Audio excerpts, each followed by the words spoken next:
Sa previous episode, ang bida nating si Takumi ay napunta sa ibang mundo na may kakaibang kakayahan na binigay sa kanya ng Diyos. Natagpuan pa niya ang batang kambal na sa una ay nag-alangan siya dahil sa napakadelikado na lugar.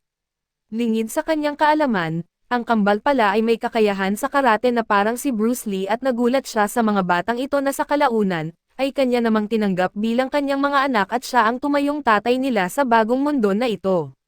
At sa pagpapatuloy, kinabukasan pagdating sa plane na itinuro ni Cell ay nakatagpo sila ng hindi lang isang halimaw kundi dalawa, isa sa mga ito ay isang flying tiger na uri ng S-rank monster na kumokontrol sa hangin at malayang lumilipad sa kalangitan.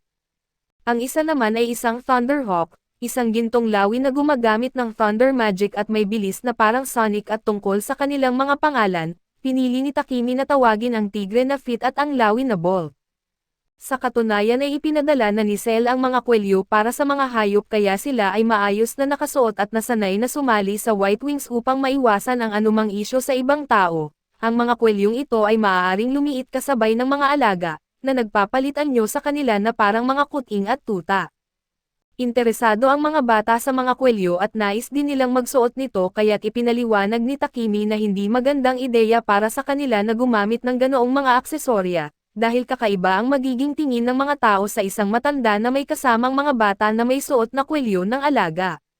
Sa kalye ay nalungkot sina Alan at Elena na hindi nila maaaring magamit ang mga aksesorya ng mga alaga, kaya't binigyan sila ng guardian ng mga kwintas na may mga pendant na anghel na lumalaban sa mga atake ng mahika. Bukod dito ay binigyan din sila ng pursuit ring na nagpapakita ng lokasyon ng nagsusuot sa isang mapa.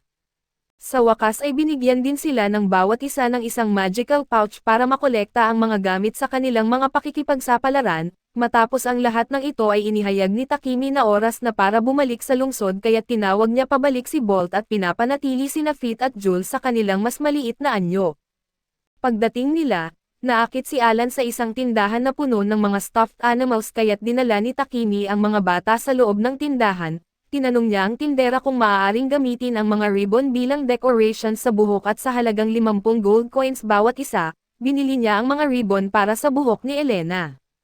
Nang makita ni Elena ang kanyang pagbabago sa salamin ay agad nahulog ang kanyang loob sa kanyang bagong hitsura, dahil sa kasiyahan niya ay hinayaan siyang pumili pa ng isang ribbon at pinili ni Elena ang isang itim na ribbon dahil ito ang kulay ng buhok ng kanyang ama.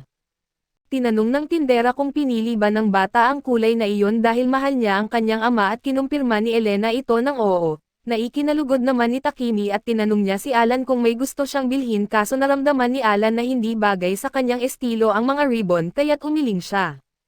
Sa masayang mood, nag-alok ang tindera na subukan ang ilang bagong damit sa mga bata at dinagtagal ay ipinapakita na nila ang kanilang karisma sa pinakabagong mga damit ng tindahan. Tinanong ni Takumi kung siya mismo ang gumawa ng mga damit at kinumpirma ng tindera na siya rin ang nananahi nito. Sa lahat ng damit ang pinakagusto ng kambal ang mga may taingan ng hayop kaya binili ito ni Takumi upang mapapasaya ang kanyang mga anak. Sa gabi habang natutulog ang mga bata ay iniisip ng kanilang guardian kung ano ang magandang bilhin para kay Alan tulad ng ginawa niya kay Elena. Nagsimulang mag-isip si Takemi kung ano ang magandang ibigay sa isang batang lalaki. Natanggap lamang ni Takemi noon ang mga bagay na hindi umiiral sa mundong ito tulad ng mga video game, laruan na kotse at trading cards kaya nalito siya sa paghahanap ng angkop na regalo. Kinabukasan ay ginigising siya ng karaniwang kasiyahan ng kanyang mga anak, ngayon ay may dagdag na kasiyahan dahil kasama na ang mga hayop sa kanilang grupo at mas mataas pa ang excitement dahil ito ang unang araw na sila'y mag-e-expedition sa Gaia Forest kasama si Volt upang tapusin ang misyon. Kailangang bawasan ng White Wings ang bilang ng mga halimaw na nagbabanta sa kagubatan sa pamamagitan ng pagsisiyasat sa mga pugad at pagtanggal sa mga ito. Pagdating nila sa kapitan ay medyo nahihiya ulit ang mga bata lalo na nang lumapit ang isang estranghero sa kanilang ama upang ipakilala ang sarili bilang bise-kapitan. Ang pangalan niya ay Isaac Risner at tila tanggap niya ang pakikilahok ng mga matatanda, kaso nagtanong kung ligtas ba talaga ang mga bata sa isang mapanganib na A-rank na kagubatan. Sinubukan na sabihan siya ni Volt sa pamamagitan ng komento na mas malakas ang mga bata kaysa sa kanilang itsura, ngunit nag-react sina Alan at Elena sa pamamagitan ng mas pagtago pa sa likod ng kanilang guardian. Humingi ng paumanhin si Takemi para sa pagiging mahiyain ng mga bata at sinubukan silang hikayatin na magpakitang gilas, ngunit mukhang kailangan pa ng kaunting oras para bumaba ang kanilang pagkahiya at sa anumang kaso, inanunsyo ni Volt na gagamit sila ng mga karwahe upang makarating sa Gaia Forest at hiniling sa lahat na sumakay. Napansin ni Takemi na may isang taong nakatingin sa kanila ng kakaiba at naramdaman niya ang mga damdamin ng kanyang mga anak na tila naramdaman din ang ilang puot. Akala niya ito ay dahil sa hindi pagtanggap ng ilang mga adventurer sa presensya ng mga bata sa ganitong uri ng ekspedisyon. Sa daan papunta sa misyon ay ipinaliwanag ni Isaac na aabutin ng halos 1 oras upang makarating sa kagubatan, kaya't sinabi ni Takemi sa mga bata na maaaring maging boring ang biyahe, pero ayos lang ito sa kanila. Dalawang adventurer ang nagsimulang hikayatin ang mga bata at sinasabing nasabik silang makipagtulungan bilang isang team kasama ang mga bata, na ikinagulat ng mga bata na tila naramdaman ang bigat ng responsibilidad sa kanilang mga balikat. Habang gumagalaw ang karwahe, naramdaman ni Takemi na nagiging komportable na ang mga bata na labis niyang ikinatuwa. Pagdating nila sa gilid ng Gaia Forest ay inanunsyo ni Volt ang kanyang 5 araw na plano sa paghunting, na ang bawat isa sa 3 hukbo ay kukuha ng iba't ibang ruta upang maabot ang kampo. Ipinakilala ng kapitan si Takemi sa grupo ng mga adventurer na sasama sa cavalry. Ang kanilang leader ay si Rudolph mula sa Dragon Breath na sabik makipagtulungan sa lahat ng miyembro ng ekspedisyon at ang batang babae ay si Iris, habang ang batang lalaki na nakaberdeng kamisete ay si Gilm at ang isa na nakaasol ay si Zack. Si Rudolph ay nasa A-rank kaya humanga at nasabik si Takemi na makatrabaho ang isang mataas na antas na adventurer. Tinawag ni Volt ang lahat para magsimula at sa daan ay ipinakita ng kambal ang kanilang kakayahan sa pagdetect ng presensya ng mga kalaban. Binalaan ni Takemi na may halimaw na dumarating mula sa kaliwa kahit na walang ibang nakakakita nito. Sa kabila ng babala na ito ang detection magic ni Gilm na umaasa sa isang magical signal ay hindi nakadetect ng kahit ano, habang ang purong perception ng kambal ay mas epektibo sa pagsasabi ng mga kalapit na panganib.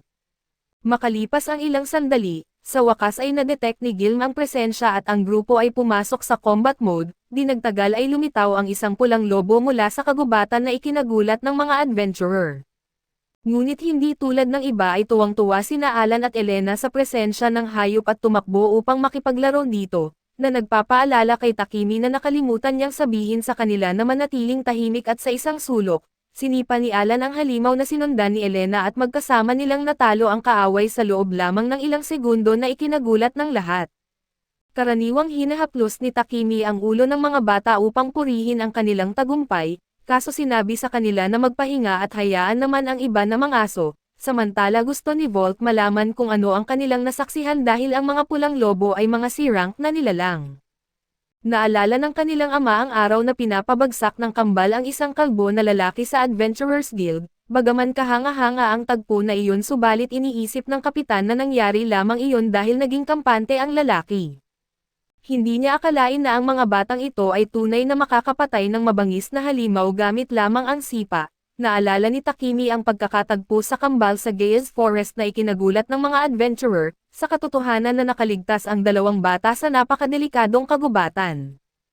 Ipinaliwanag nito ang kahangahangang lakas na ipinakita ng 2 bata habang nagmasid si Cell sa kanilang paglalakbay. Pinagsisihan niyang inilagay si Takemi sa sitwasyong ito at umaasa siyang magtatagumpay sa kanyang misyon. Nanalangin siya sa mga Diyos para sa kaligtasan ng trio at biglang tumakbo sina Alan at Elena papunta sa kagubatan, kaya't kinailangan habulin ng kanilang ama upang tingnan kung ano ang nangyari at napag-alaman niyang nakakita sila ng spirit grass, isang halamang may mahiwagang katangian na ginagamit din bilang sangkap sa mga potion. Bagaman binigyan sila ng karagdagang paghaplos sa ulo para sa kanilang pagkakatuklas, pinaalalahanan silang muli ni Takemi na hindi sila pwedeng tumakbo sa kagubatan ng basta-basta, ngunit sa kanilang malungkot at kaibig-ibig na mga mukha ay pumayag siyang maglakad pa ng mas malalim sa kagubatan.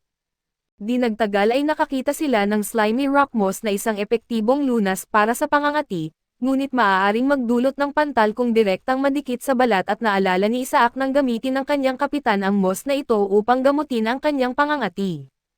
Nasabik si Volt na kolektahin ang sangkap na ito kaso bago pa niya ito mahawakan, binalaan siya ni Isaac tungkol sa pantal at sinaway ang kanyang superior at itinuturo na mas matalino pa ang mga bata sa pagtawag ng nakatatanda bago hawakan ang halaman. Nakita ni Takemi na kakaiba ang dynamic sa pagitan ng dalawa kaso ipinaliwanag ng isang adventurer na palagi ng ganoon.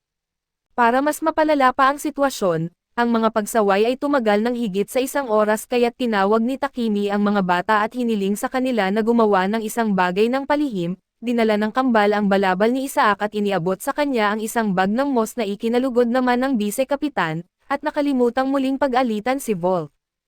Muling naibalik ng kambal ang kapayapaan gamit ang kanilang iba't ibang kasanayan, ngunit panandalian lamang ito dahil lumapit ang isang mataas na orc kasama ang 6 na mas maliit na orc, nangako si Rudolph na haharapin ang pangunahing kaaway habang sumali rin sa laban si Takemi. Nagduda si Volt kung kaya ni Takemi ang isang orc ngunit pinatunayan ng batang lalaki na mali siya sa pamamagitan ng pagpatay sa isa sa mga halimaw gamit ang kanyang klasikong wind cutter. Sa parehong oras ay nilabanan ng mga kapitan ang natitirang mga orc at hinarap ni Rudolph ang kanilang leader.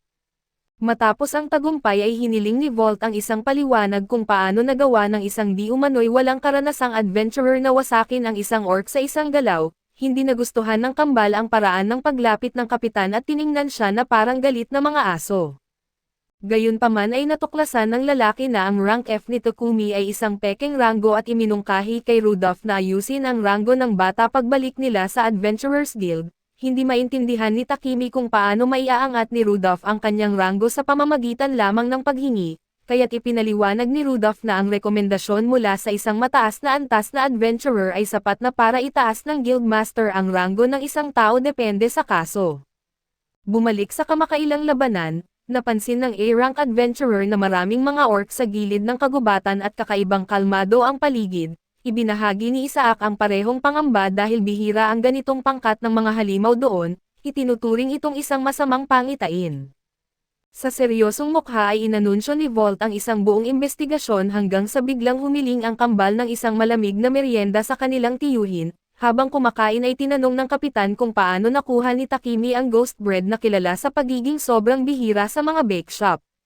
Ipinaliwanag ni Takemi na personal itong ginawa ng baker para sa kanya na kinainggit naman ni Volt na humiling ng isang kagat mula sa mga bata at nang tumanggi ang mga ito, wala nang nagawa ang kanilang guardian kundi magbigay ng isa pang tinapay para sa malaking bata, na piniling ibahagi ito sa buong koponan ng ekspedisyon. Pagkaraan ay nakakita sila ng pulang sigaw sa langit at nagmadaling tingnan ang pangyayari at upang makarating doon ng mas mabilis, ginamit ni Takemi ang wind magic at dinala sina Alan at Elena kasama niya. Sa kanilang pagdating, nakita nila ang 4 na blood wolves na humahabol sa ibang grupo ng mga tao, isang mas advanced na lahi kaysa sa red wolf na may mga nasugatan at nagpasya si Takemi na gamitin ang kanyang water katana at nilabanan ang mga lobo kasama ang kambal. Napakabilis ng tagumpay kaya't pagdating ng natitirang koponan ay natapos na ang lahat, na ikinagulat ni Volt na mas malakas pa si Takemi kaysa sa inaasahan at banibiro ni Volt na masyadong payat si Takemi para magmukhang napakalakas, na muling nagpagalit sa mga bata at pagkatapos nito, naramdaman ni Takemi at ng mga bata ang isa pang mapanganib na presensya na mas malakas pa kaysa dati.